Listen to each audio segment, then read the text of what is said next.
Welcome to America's Test Kitchen at Home. Today I'm making grilled pork tenderloin with a pineapple salsa. Adam's got all the tools you need when heading out to the grill, and Dan's making grilled cauliflower. We've got a lot in store today, so stick around.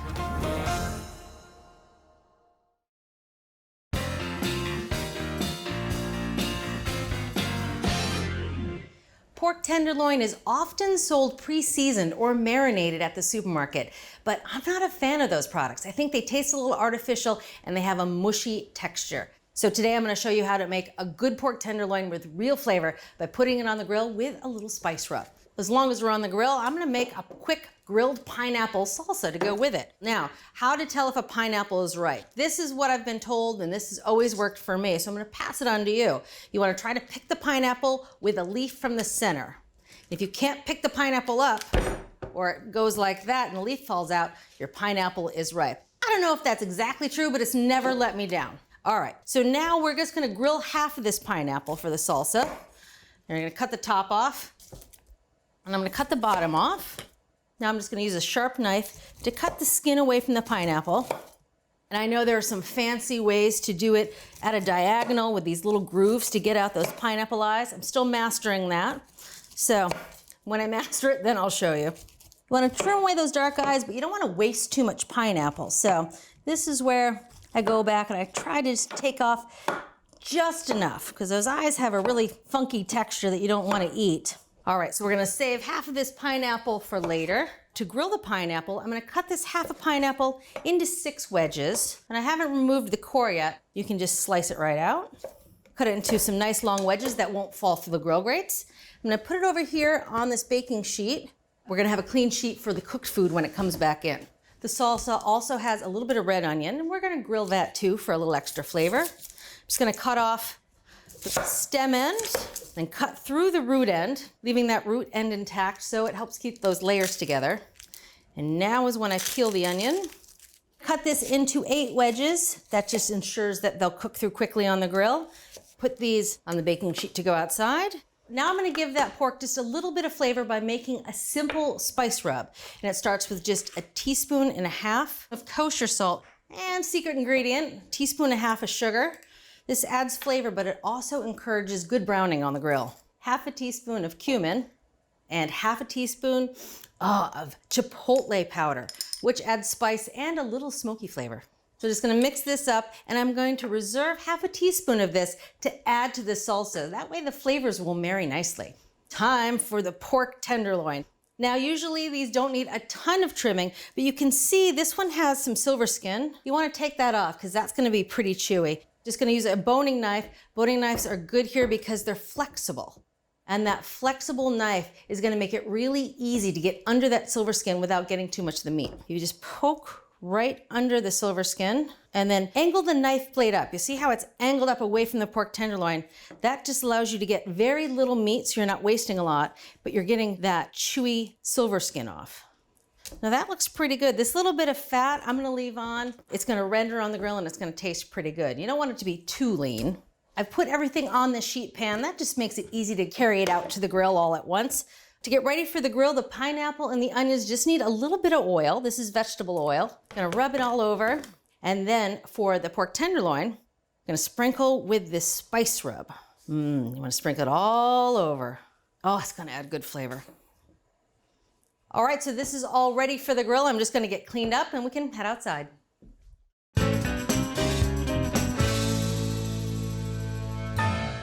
One of my favorite books about food is called Zora Neale Hurston On Florida Food, Recipes, Remedies, and Simple Pleasures. This book is written by Dr. Frederick Douglass Opie, and it's centered around Zora Neale Hurston's journey around Jacksonville, Florida, studying food of Black people in the region.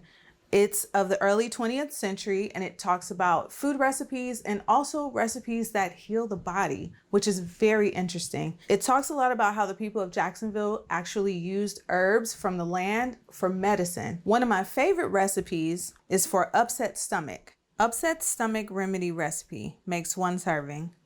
Parched rice, bay leaves, 1 cup hot water.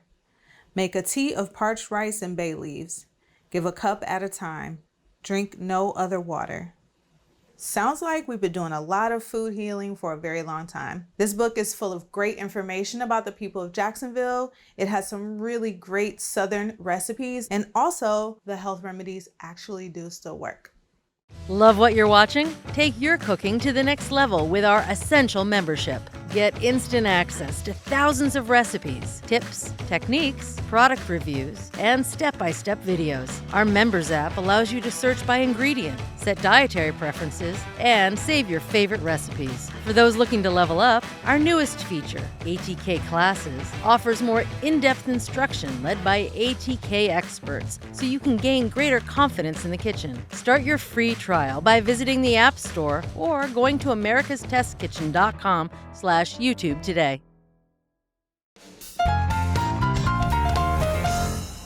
So I've been heating this grill up for about 15 minutes with all the burners on high, so it's good and hot, and I have no shame in my game putting one of these on. This grill gets really hot, and I like to protect my hands. So first up, we're gonna clean the grill. So we're just gonna scrape off any of the food that stuck to the grill grates from last time I cooked.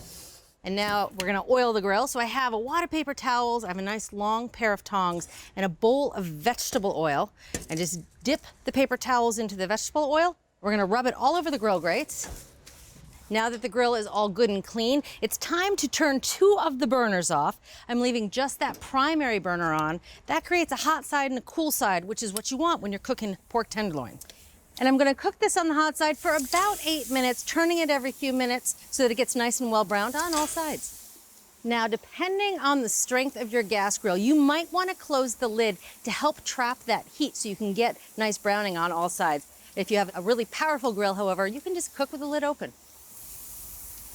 So it's been a couple minutes on that first side. Oh, looking good. So we're just gonna spin it and get grill marks all the way around. I've been browning this pork nicely on all sides. We have one last side to do. You can see how beautiful that char is. That's the charred sugar and spices, which is gonna taste delicious. So it will just be a couple more minutes on this last side. Oh, beautiful. You can see it's nice and evenly charred all around. Now I'm gonna slide these pork tenderloins over to the cool side of the grill. That way they can finish cooking evenly without burning on the outside. And while they cook through, it's time to cook the pineapple and onions for the salsa. So onto the hot side, the pineapple goes. And it's the same for the onions. About 8 minutes to get some nice grill marks on all sides. Let's see, oh, this pineapple has beautiful grill marks on both sides, but it's still holding together. We haven't overcooked it, which is just right. So we're gonna take it off the grill and I'm putting it on a clean tray. These onions also look perfect. You can see they're lightly charred and they've really wilted substantially, and that's a good thing. I'll put them on the sheet pan. All right, so now let's take a look at the pork. Again, we're looking for an internal temperature of around 140 degrees. Perfect, 142, right on the money. So we're gonna take these off the grill. This looks beautiful. Now I'm just gonna tent the pork, just while it rests, and we can head inside. Now that we're back inside, I'm gonna transfer these pork tenderloin to a carving board so they can finish resting there, and we'll set that aside while we make the pineapple salsa. I'm just gonna chop the pineapple into slightly smaller pieces before I add it to the food processor. For the onions, I'm gonna do the same thing, but I'm gonna cut out that root end because that doesn't taste good. A few other things to add to the salsa. I'm gonna add a chili pepper. I'm just gonna cut it in half, and I'm gonna scrape out the ribs and the seeds because I don't want this salsa too spicy. Just gonna cut these into slightly smaller pieces before I add it to the food processor. In it goes. Next, I'm gonna add a little fresh lime juice, about 2 tablespoons or so. You can add more to taste. That looks good. And now the reserved spice seasoning that we used for the pork, I'm gonna add this to the salsa. Gonna add a tablespoon of vegetable oil. And last but not least, a good helping of cilantro. You wanna go for about half a cup, but I love cilantro, so sometimes I add a bit more. I'm gonna trim away those tough stems at the bottom, but the more delicate stems in the middle and towards the top, I'm just gonna throw right in there. Into the food processor goes the cilantro, and now I'm just gonna pulse it a few times, 4 or 5 times, till it's a nice salsa consistency. Little extra cilantro on top for our garnish, looks pretty. Now we do have a few other salsas that taste great with this pork, one with tomatillos and one with tomatoes, and you can find them on our website. The pork is done resting and it's time to give it a taste. Now, this looks really good. I love that char on the pork. That little bit of the pink inside is just how I like it. And now the salsa. Perfectly cooked. That has good flavor. The texture of the pork is just tender enough with that nice char on the outside, and the salsa has a bright, fresh flavor. The total bite right here. A little bit of pork, a little bit of salsa. That's what pork tenderloin is supposed to taste like. If you want to make this awesome pork tenderloin, just remember two things. First, you want to turn the pork frequently as it cooks, and second, pull it from the grill when it reaches 140 degrees. From America's Test Kitchen at home, an amazing recipe for grilled pork tenderloin with a grilled pineapple and red onion salsa.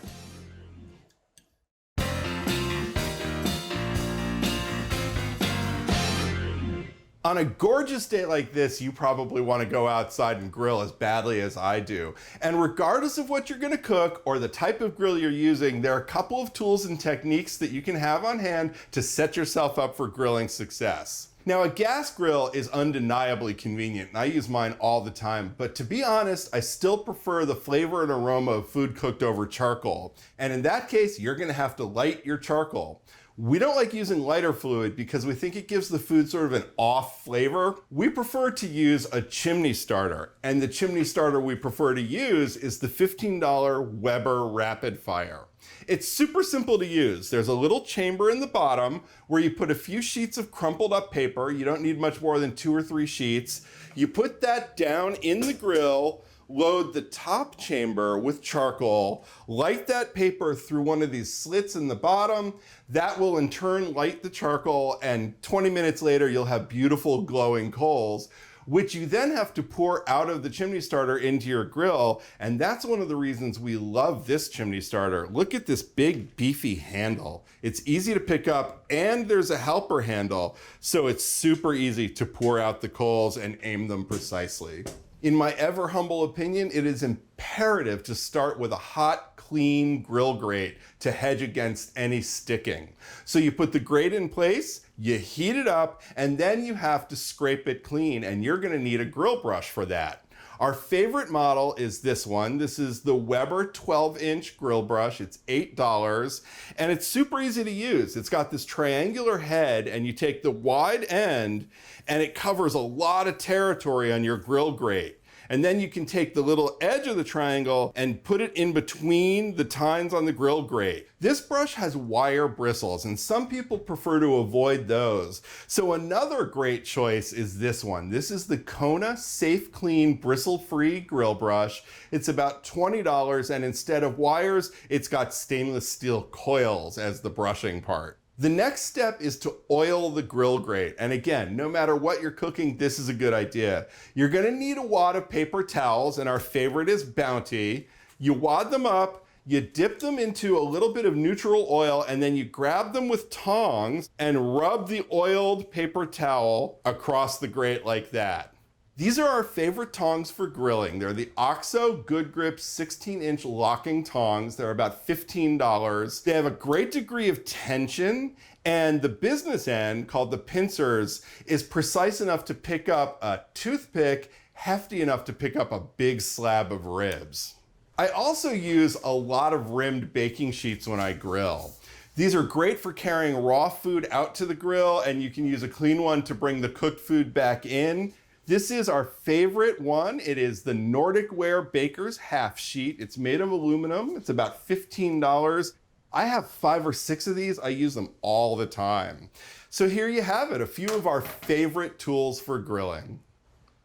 At Cooks Illustrated, we're food nerds. That's why every recipe we develop involves research, cooking science, and rigorous testing by our team of expert test cooks. Only the highest rated recipes earn a place in our award-winning magazine. Every issue features our latest recipes and discoveries, cooking tips, and equipment and ingredient reviews. Our step-by-step photos and hand-drawn illustrations show you exactly how to succeed. So, are you ready to become the best cook you know? Subscribe to Cooks Illustrated magazine at cooksillustrated.com today.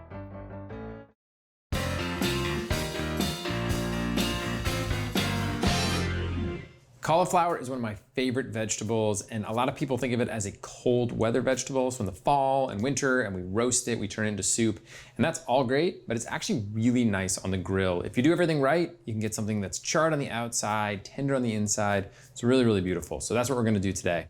We're gonna start with this gorgeous head of cauliflower here. And the first step is to remove the leaves. So I'm just gonna snap these guys off. And what I like to do in order to get rid of all of this green that you see around here is to use a paring knife and just trim around. Makes it much easier to pull everything out. Okay, great. So the next step is to trim the stem so that it's flush with the end of the cauliflower. So just a little bit here. Just take that off. A lot of times that part can be a little bit tough. So we're gonna cut this into wedges, which are a really nice shape for the grill. They're gonna hold together really well, so they're not gonna fall through the grate, and they give us a lot of surface area for great browning. So I'm gonna cut into 6 wedges. I'm just gonna go first right down the center, like that. I'm gonna turn the cauliflower this way. It's gonna allow me to see the stem here, and I can judge how far my cuts are going in and really get nice wedges out of it. So for each side, we're gonna get 3. That's great. So now we have a little bit of core on each one. That's gonna help them hold together. So seasoning this with dry salt is not really a great option. The salt's just gonna bounce right off of the hard cauliflower. To get around that, we're actually gonna make a solution of salt and sugar and dunk the cauliflower in that, which will help season the outside really, really nicely. So it starts with 2 cups of water, and then we're gonna do a 1/4 cup of salt. To help with browning on the grill and improve the flavor, we're also gonna add a little bit of sugar. So I'm adding 2 tablespoons of sugar, and I'll just whisk it until it's completely dissolved. All right, now that that's all dissolved, we'll take each piece of cauliflower one at a time, just kind of hold it by the stem here, dunk it in, make sure it's nicely coated in that brine. We're not gonna leave it in there, we're gonna get it out. I'm gonna put it down here on the rounded side. All right, and that is the last one. It takes a fairly long time for it to soften and get nice and tender on the inside. So we're actually gonna jumpstart this in the microwave. So I have it on my plate here. I'm gonna top it with a large bowl. I'm gonna pop this in the microwave and cook on high power until it is tender. And I'll tell that by using a paring knife, going right into the stem until it meets no resistance. That usually takes about 14 to 16 minutes.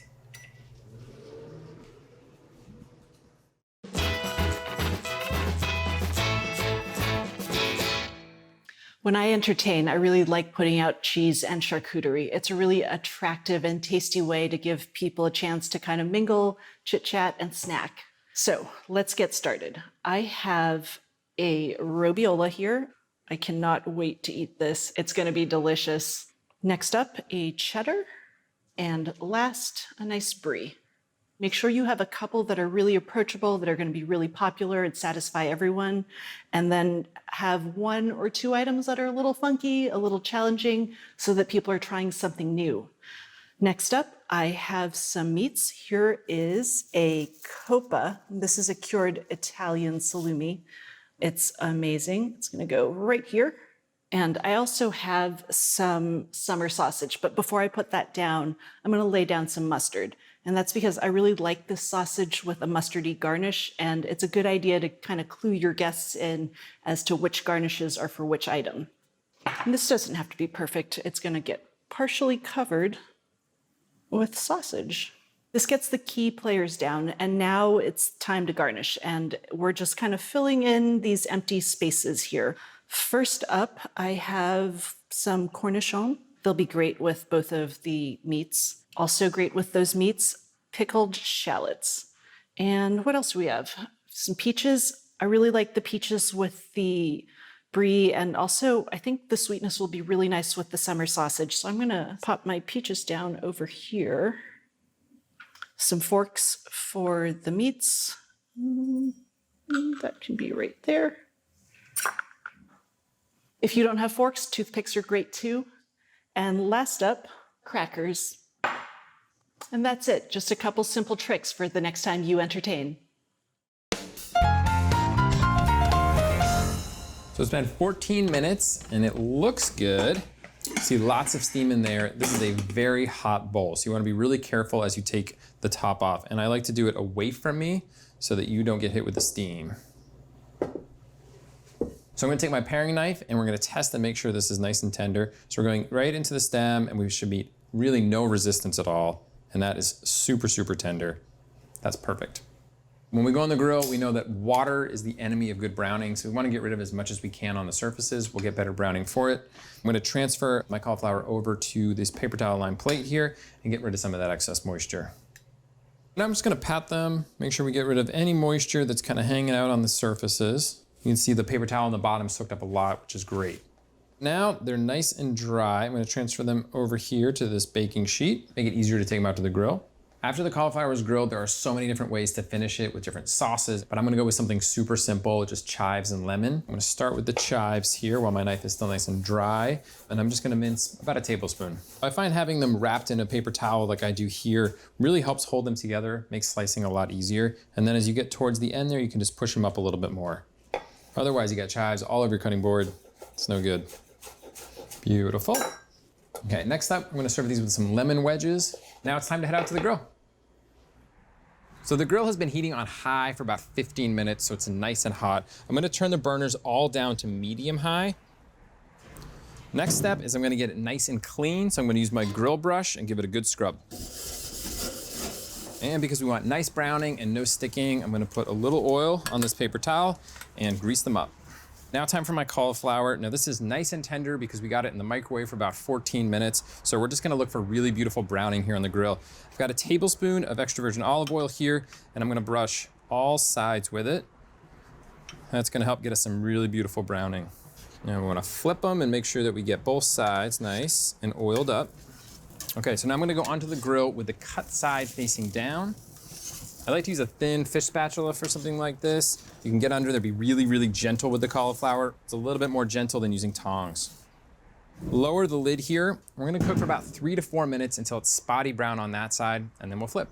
So it's been 4 minutes. We'll take a look. And we've got some gorgeous browning underneath here. So we've got good browning on that first side. I'm gonna flip it to the other flat side. It's the beauty of making wedges. You get 2 really gorgeous sides for browning. Okay, so now we're gonna close the lid and we're gonna go for another 3 to 4 minutes, again, looking for that gorgeous spotty browning. It's been another 4 minutes and we've got gorgeous browning on our second side. What I'm gonna do is actually get them onto the rounded side of the cauliflower and give that a couple of minutes to cook.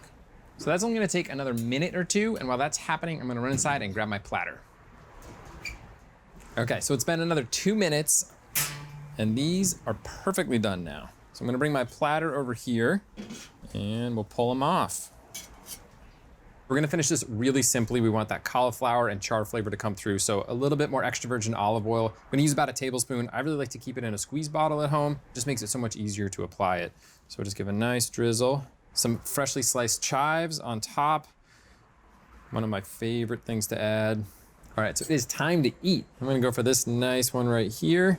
I love it with a little bit of lemon, so I'm gonna do a little squeeze on that. Now this is one of the most simple ways to do this, but we've got some really interesting flavor combinations and spices up on the website if you wanna get a little more creative. That is absolutely delicious. It's so tender on the inside, beautifully charred on the outside, and I love it dressed simply with just a little olive oil, lemon, and chives. So the 2 keys to doing it right are dunking the cauliflower in a salt and sugar solution to season it really thoroughly on the outside. Then we microwave the cauliflower before it hits the grill so that it's beautifully tender inside and nicely charred outside. For America's Test Kitchen at Home, my absolute favorite recipe for grilled cauliflower. If you're ready to take your cooking to the next level, head over to americastestkitchen.com and get a free trial of our ATK Essential membership.